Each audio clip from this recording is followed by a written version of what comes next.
chaos, we just begun.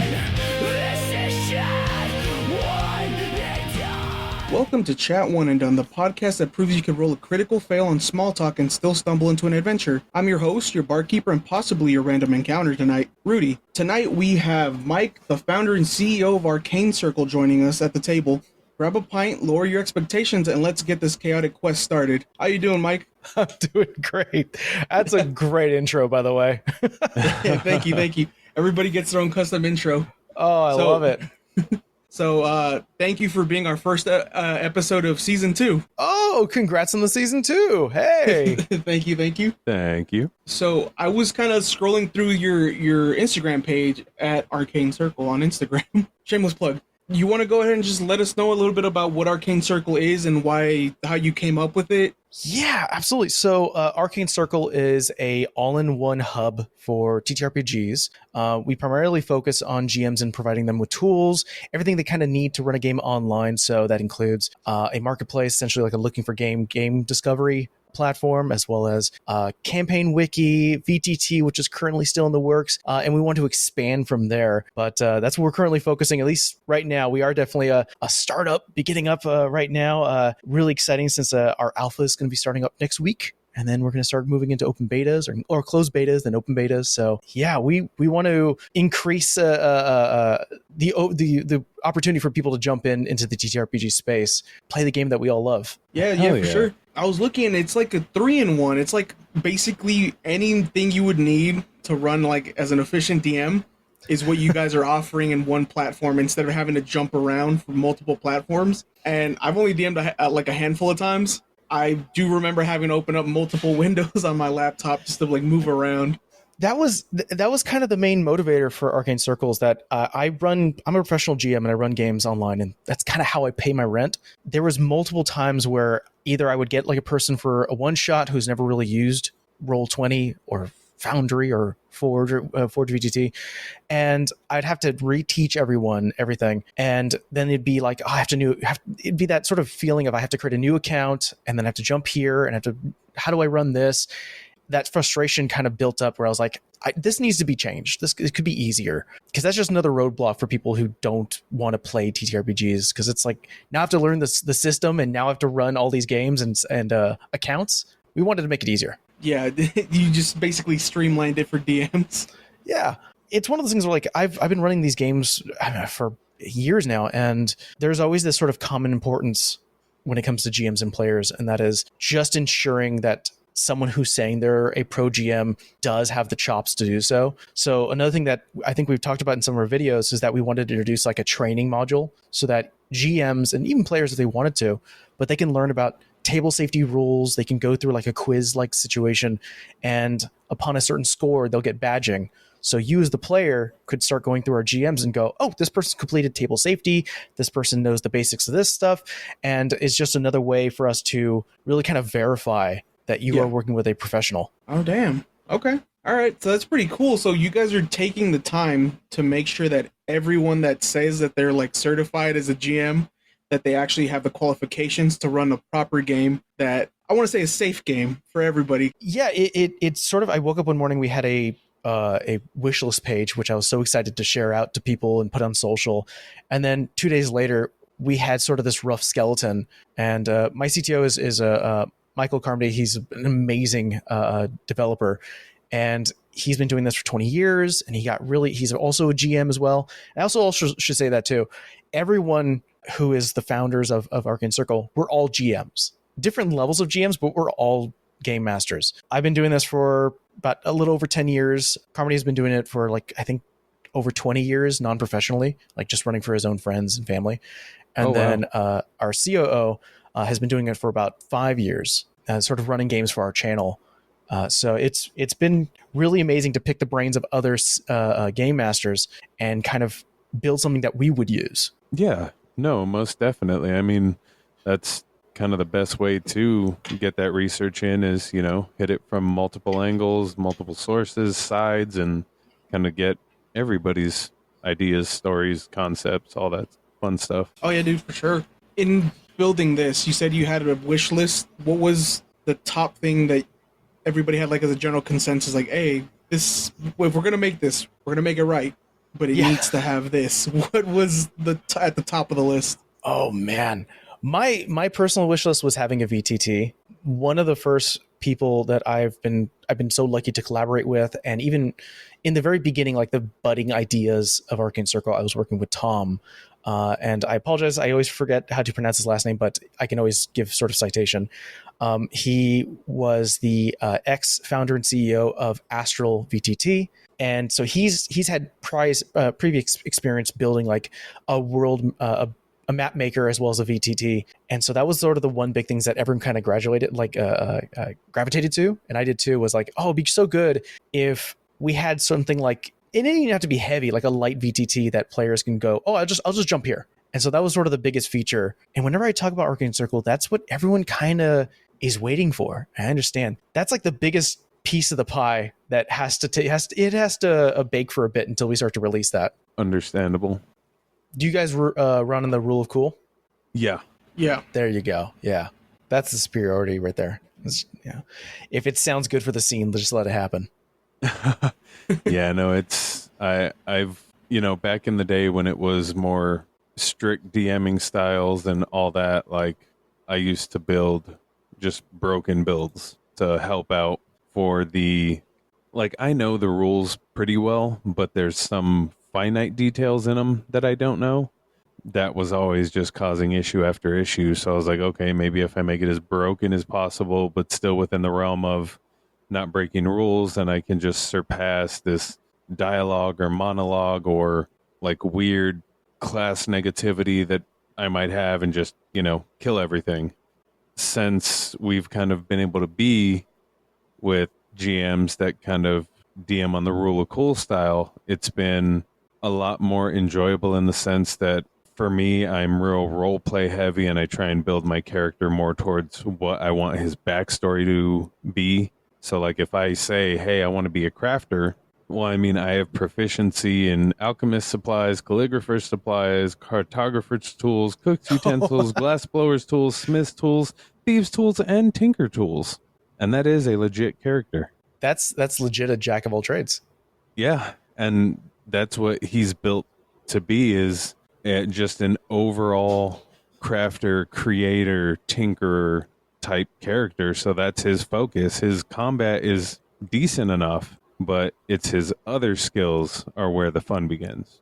I always find there's a complete enjoyment when a player brings a character that does have like an open yet fleshed out backstory, something that I can mess with and change, and so we can work on it together. That's sort of the joy is for me being a GM of integrating a player's backstory into the actual overarching, whatever a series of events I have planned, or characters that are relevant to the big, overarching story that's happening here.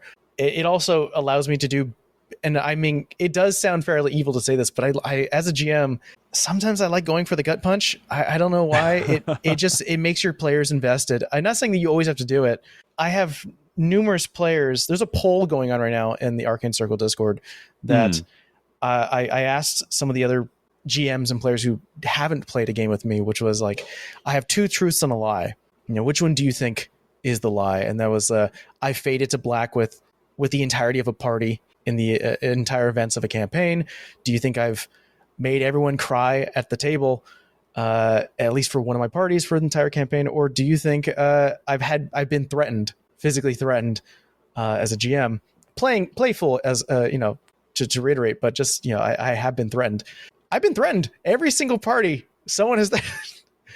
Because I'm killing their brother, and they're like, "How dare you? You better not do that again." And I'm like, "You're right. I'm sorry.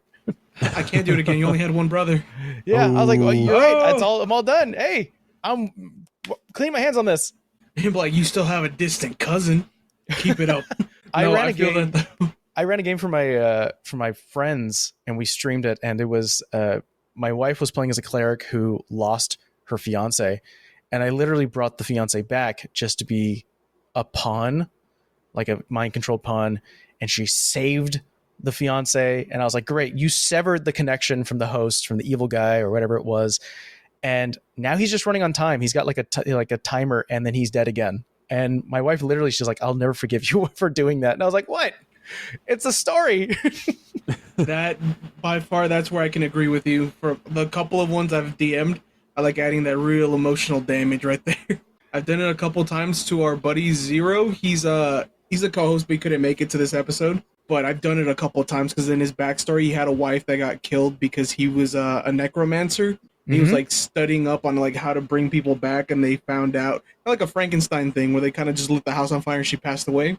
I had a moment where they were fighting a dragon, and they had gotten, I think he had gotten like a stone from a god, and he broke it and he brought her back only to get fucking incinerated by the dragon. Oh my God.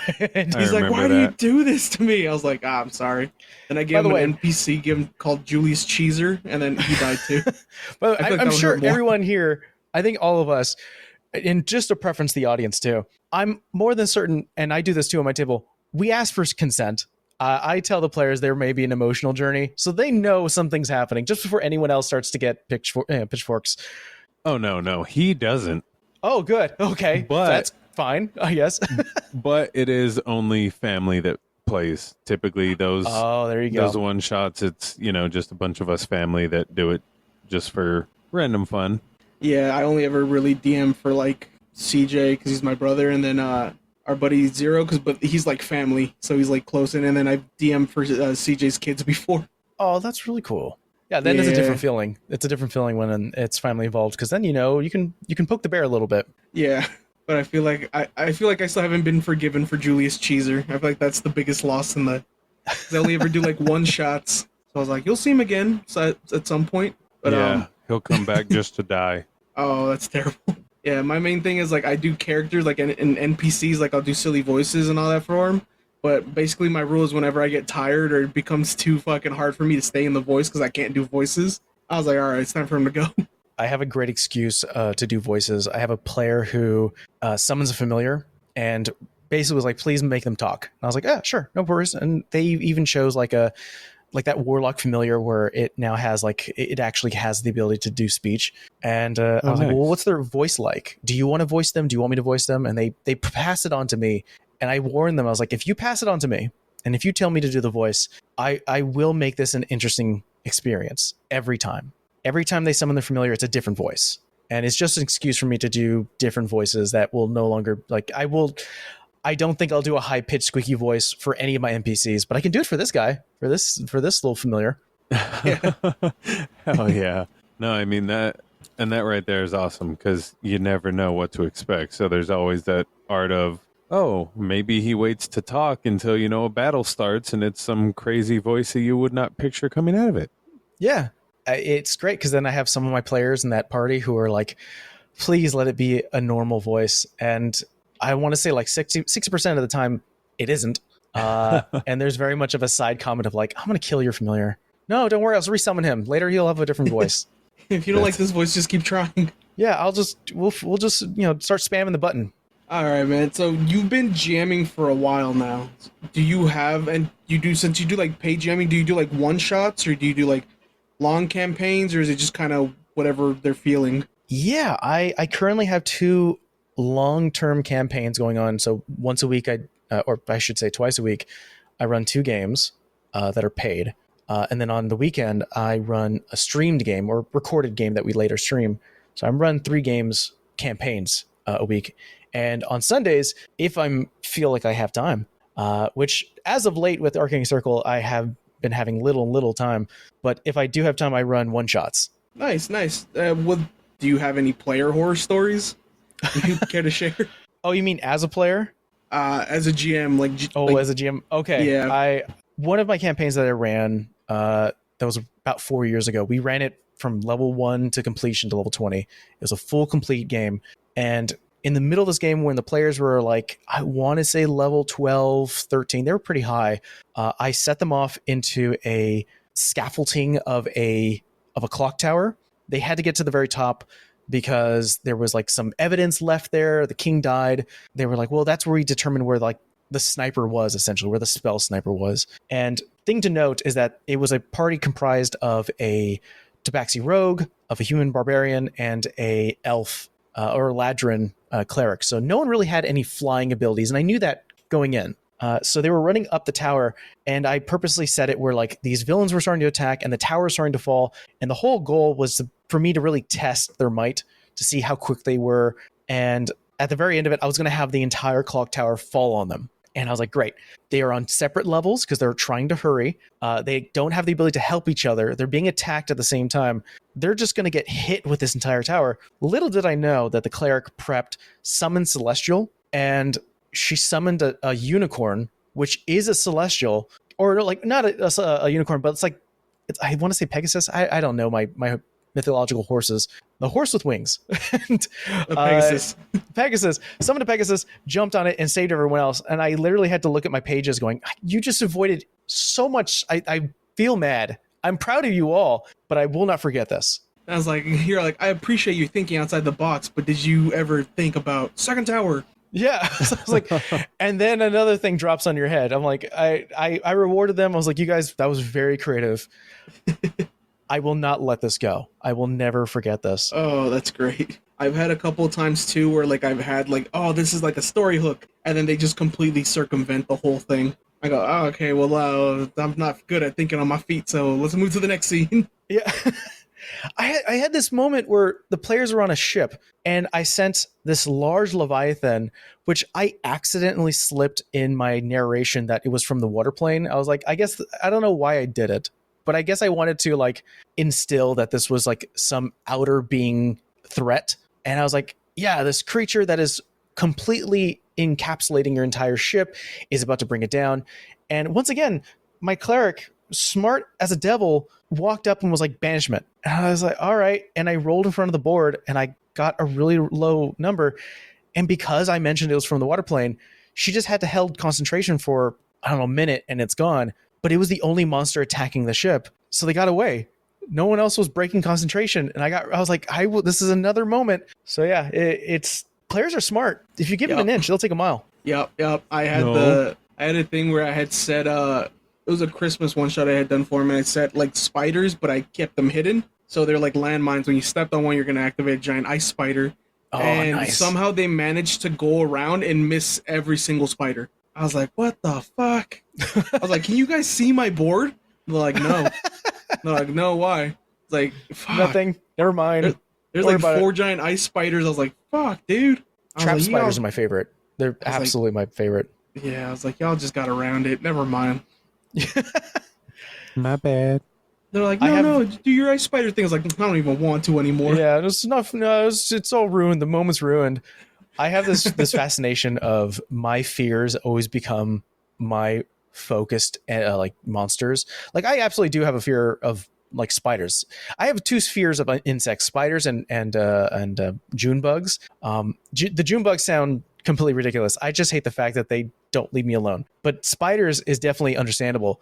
So there's a good chunk of my campaign, at least for like the one I'm running for my 2 paid games. I want to say the first 25% of the game, there's always some sort of spider creature, and they're like, what's wrong? I'm like, it's my fear, and now you get to live through it. What I like doing is, because the majority of what I run, like the one-shots, are always like horror-themed, kind of like scary situation stuff. So I always have to go and find like a creature. Like what I like doing is just finding like some kind of random like cryptid or something, and I put them in the game as like the final boss. Oh, yeah. There you go. Like throughout, I have them go through like all the emotional scenarios, and then they have to like fight like this other creature or whatever to get there. And then it's like, is Mariah Carey really a cryptid? oh, that she is. But, you don't think so? Terrifying, dude. Only a couple sightings every year. I guess you have a point. She's the Bigfoot of R&B. Everyone shifts over to Bigfoot. I recognize that when it comes to like cryptids. I always run over to the Wendigo. That's my to-go-to monster. I've had them fight a Wendigo too. Oh man, I don't know. It's just the skeletal like skull of a Wendigo is just it really triggers something where I'm like, this is cool. I want this. I like my like favorite little tactic is throughout the game I'll give them like little subtle hints like, oh yeah, go ahead and you hear like a small whistle coming, and then like, can I roll perception on that? I'm like, yeah, go ahead, roll perception investigation. And then like you see a flash of something running in the woods near you, and it's like stalking them the whole time. Oh, that's it. Yeah. Yeah, I think my favorite one is I had him fight. I was scrolling through TikTok and I was like, oh, have you heard of this terrifying creature? And I was like, no, I have not. It was El Sibon, which is basically kind of like a bone fairy, but worse. Ooh. But he like carries like he drags around a bag of like people that he kidnapped, and then he like peels their skin off. So I was like, that's basically how my stuff comes out. Like I see something, I was like, I can build something around this. I recognize this has potential. Yeah. No, I recognize that us as GMs, we have the most concerning search histories. Oh yeah, for sure. Like the amount of stuff I save onto my phone, like images, so I can show them. Like, oh well, this is what's coming after you. I was like, I use up so much data. If somebody goes into my phone, I'm like, what the fuck are you doing? I know. It's one of those things where like someone will look at my history and it's like, why are you looking up the temperature it takes to freeze a body so it can crack? I'm like, it's for an ice spell. Don't worry about it. It's for flavor. I need to know how cold it needs to be. But like, why do you have so many images of a half bear man? Like, don't worry about it, right? It's not what you think. It's for D&D. Like, It's come to a point where because my wife is one of my players, it's one of those moments where I have to like, I'll be looking at something on like Pinterest or TikTok, something for inspiration, and I'll be on a page for longer than I should be, and she'll look over my shoulder. I'm like, yes, I am thinking about this monster. She's like, please don't. I'm like, no, whatever this weird half-bodied fucked up fish / bear creature is, this needs to be somewhere in my world. Yes, Yeah. man bear fish. man, bear, fish, man. I'm really serial. Yeah, they're like, please don't put that in there. I'm like, oh, don't worry. I'm going to reskin it. It's going to be way worse than what you see here. It's gonna have Chuck Norris's face I still want to run a Halloween Chuck Norris one shot where he hunts you guys down.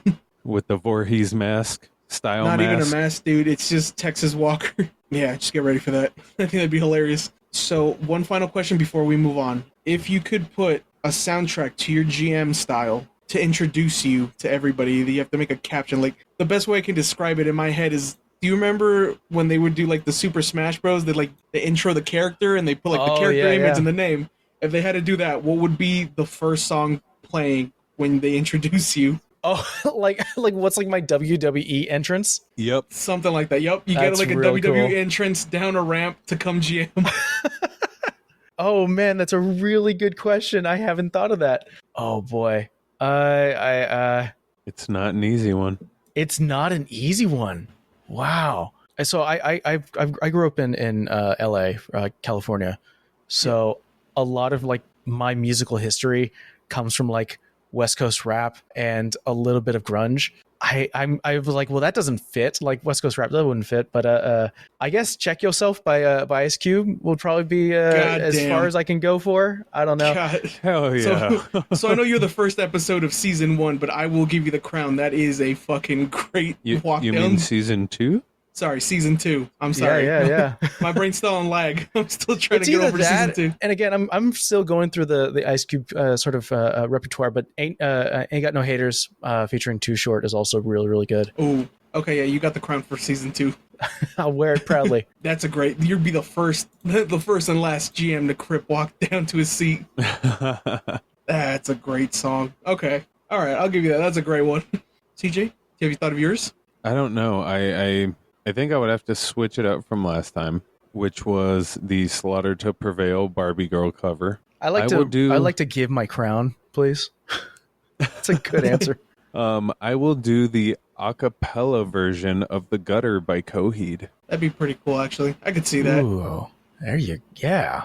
All right, that's pretty cool. And, got to prepare for them anyway, since we're going to see them on Sunday.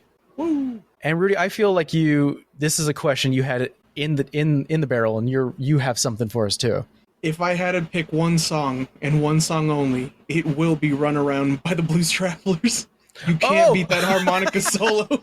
You and fucking harmonica solos. Dude, I fell into a rabbit hole of just like 90s music like the last month and a half, and Blues Travelers has been like top of my list. I was going to say that is definitely a 90s pool that I was not expecting to come up in a conversation today. We work together, and I have to hear this shit at work. Oh my god, it's All so day. good. You're just mad because you lost the bet on that. I was playing Blues Travelers, and I was like, yeah, listen to that sweet harmonica. He's like, that's not a harmonica. I was like, dude, it's a harmonica. That song, to me, it did not sound like a harmonica.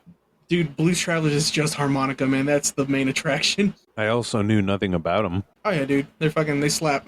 I pulled from mostly whenever I have like music in the background, especially for like D&D, specifically for fight scenes, I have like a whole playlist of like music, and I think the best music that is for D&D fight scenes definitely come from either there are like artists who make D&D specific fight scenes and songs for that, but I always tend to like lean towards like fighting games, and their OST usually kind of kicks. It kind of feels like it's ready for a fight. There was a new game, Marvel Token, or Tokon, or however you pronounce it. Someone released their OST, and man, it fits so well. There's no lyrics, so it doesn't feel like you're over talking someone else, and it's just hard guitar hit beats. It really feels good. Oh yeah. I like the musical aspect of DMing. Because I like when you guys are walking to a tavern and then just fucking bardcore is playing in the background. Yes, set the ambience. I had done a one shot for like CJ and then my lady and Zero, and the scene where they walked into the tavern, I think I don't remember I think it was like Lady Gaga, but it was like bardcore. And then like a month after, I was in the car with my lady, and like she was like playing her music. And it comes up, I was like, what the fuck? And then like the next song, same thing. I was like, what the fuck? It's like, you did this to me. You introduced it to me, and now it's part of my repertoire. Pretty much, her playlist is like 15% just bardcore. Oh, that's awesome. That, and then like the only other, like, I like making like creepy sounds, but I found like top tier for like exploring an abandoned city is still like the, Lavender Town theme? The doop, doop, doop, doop. Oh, yeah. That's terrifying. All right, gotta love the OG Pokemans. Oh yeah, for sure, dude. We're gonna move on to the next segment. Do you have your D4 on you? I do. Awesome. So for the people joining us for season 2, same premise. We have the guest play against CJ. If at the end of this season he has more wins than losses, I have to take him to dinner. But I think you ended at a tie last season. Yes, it was a tie. It was a tie. So let's see if we can get the guest some more wins this time. Please, all right, no. Mike, you want to go ahead and roll a D4? I will. That is going to be a 3. Hold on. We're being flagged down by our producer. We have a special news bulletin. We're going to head live to our in-dungeon reporter. Dante, what's the trouble down at the graveyard tonight? It's a fucking vampire rave.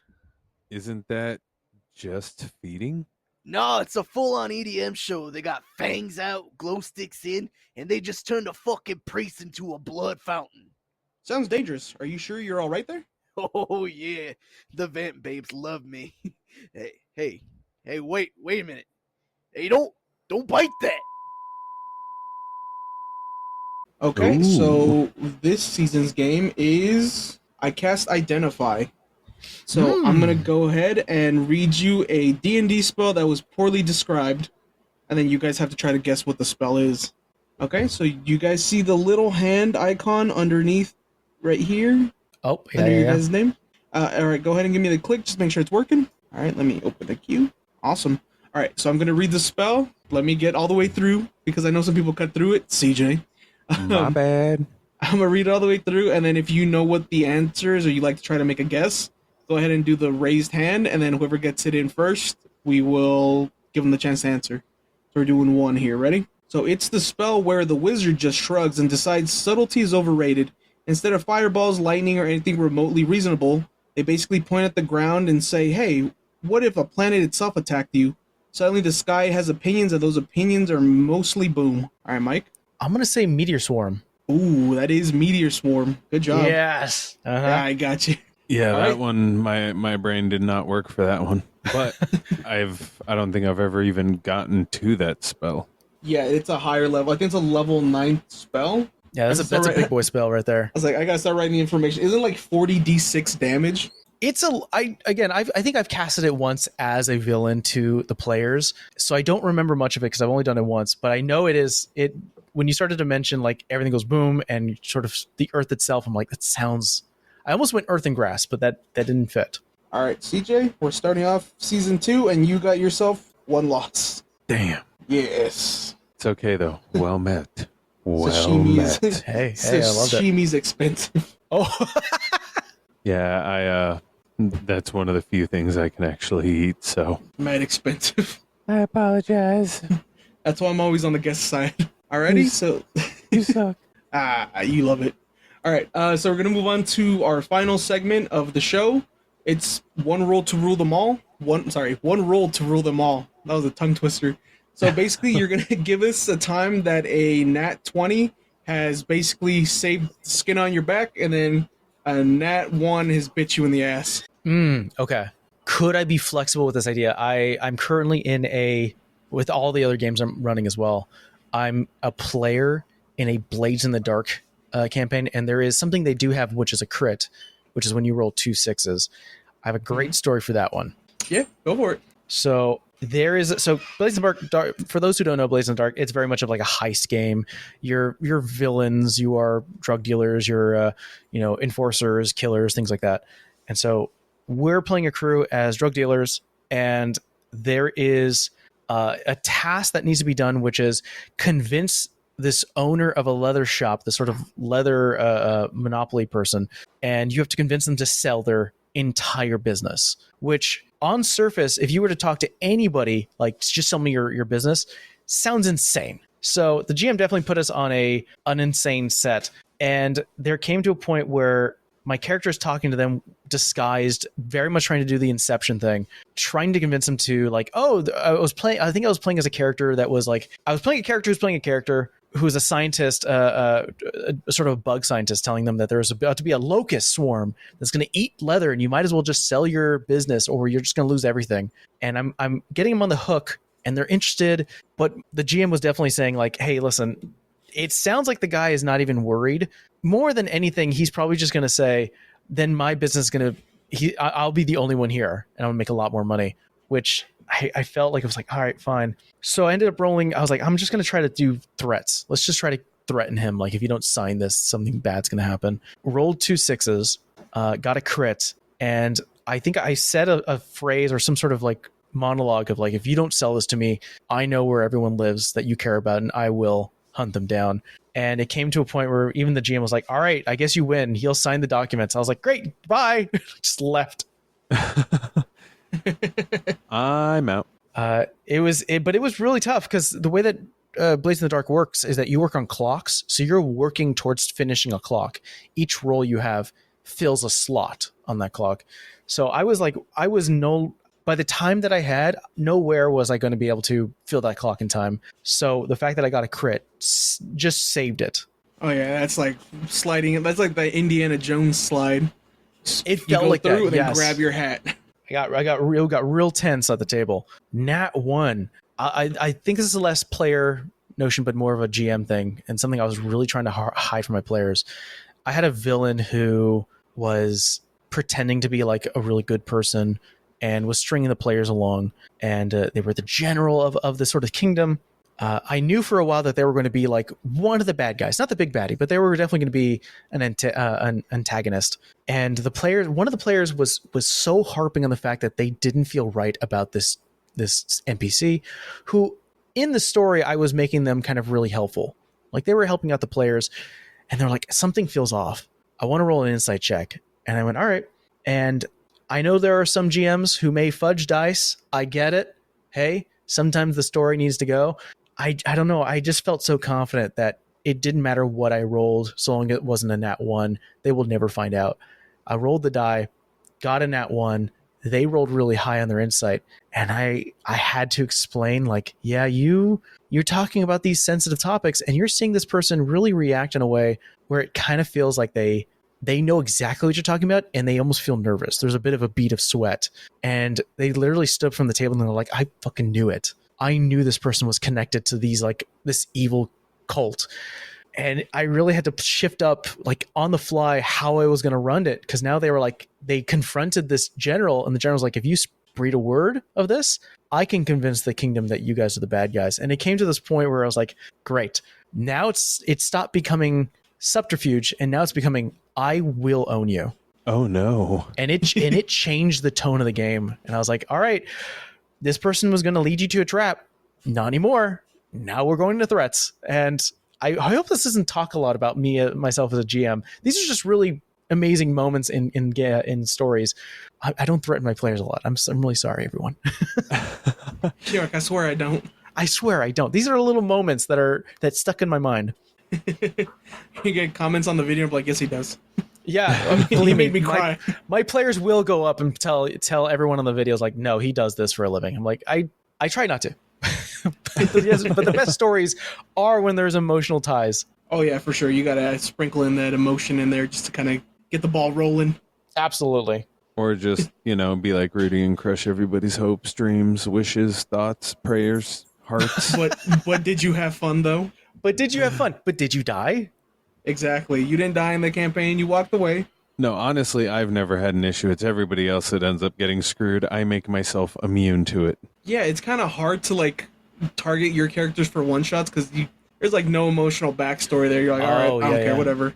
The best, and this is the best tip I have for one shots, is don't make the reward or the goal gold. If you're running a one shot, gold does not matter. You're not going to have another session to spend it and then use it for the next session. I love running one shots where the whole goal is to get out safely. So there's a one shot that I run where the whole point of the crew is to go underneath this tomb and they have to go through all these traps and get some item. And their goal isn't just that, it's to get that and then race back. And to get back out, there's a timer and they could be sealed inside this tomb forever. So it's always a point of like, oh, we could take a long rest. And I'm like, yeah, you could. You could take a long rest or short rest. And it comes to that tone where like, why do you say it like that? I'm like, no reason. You could. Or you can just get locked in here forever. Like if you like this place and you want to stay here permanently, you can go ahead and take a short rest. Yeah, you absolutely can.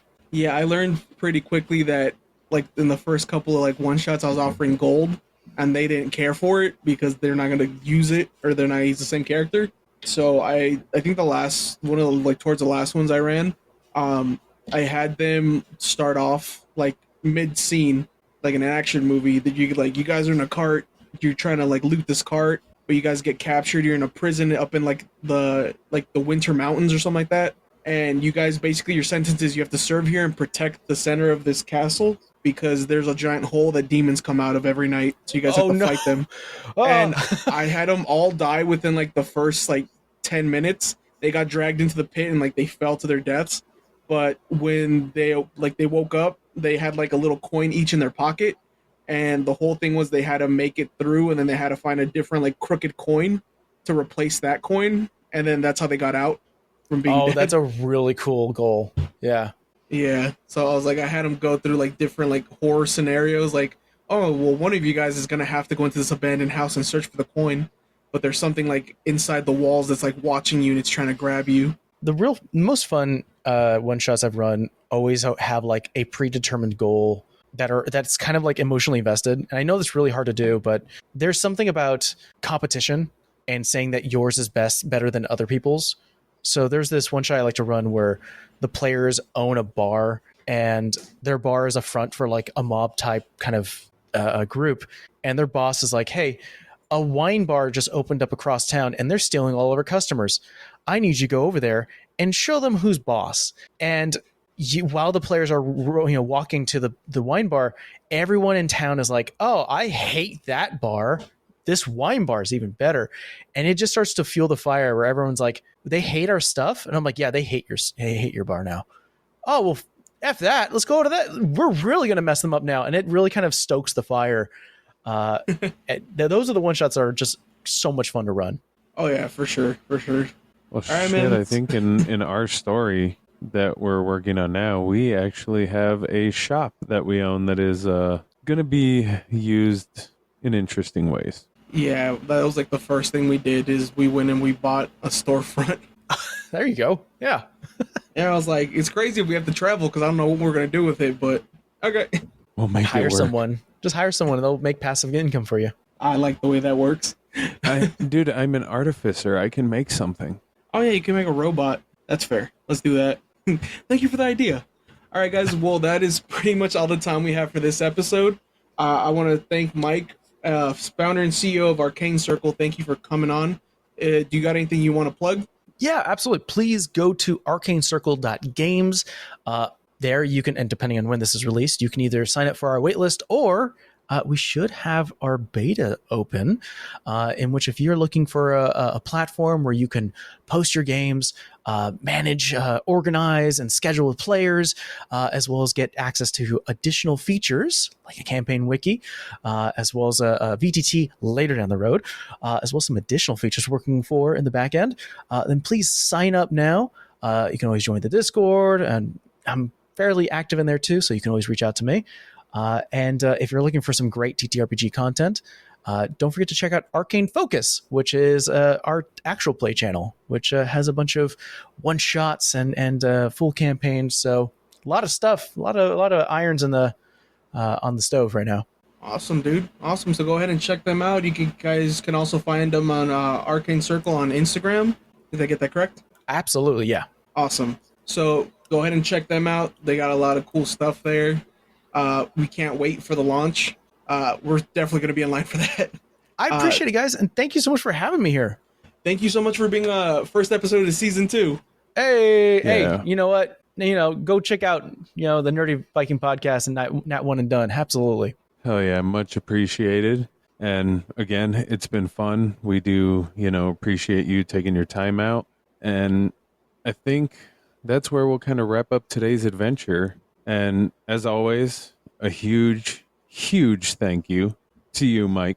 And we appreciate you coming on. We appreciate you explaining, a little bit about Arcane Circle, what you do, and kind of showing us how your idea, this tool, is, going to be changing the way that we play, from world building and session prep to keeping every dice roll in detail, all just in one comfy place where it just works.